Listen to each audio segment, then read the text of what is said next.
They've been doing a lot of work on this house. This was the home that was the feature of the opening credits of the 1970s sitcom Maude.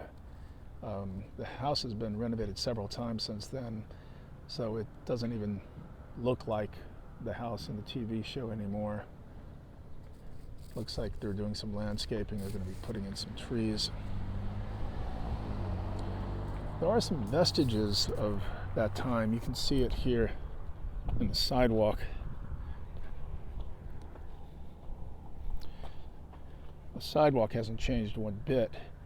If you look at the opening credits of the sitcom Maude, you will see the sidewalk, even though the home doesn't look anything like it did in the TV show, which was, I think, from this angle over here.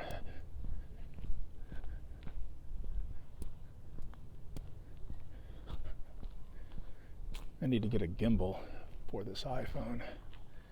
Right here. And then it narrowed in on the beginning. It narrowed in on the front door, which you can see in the beginning of the show.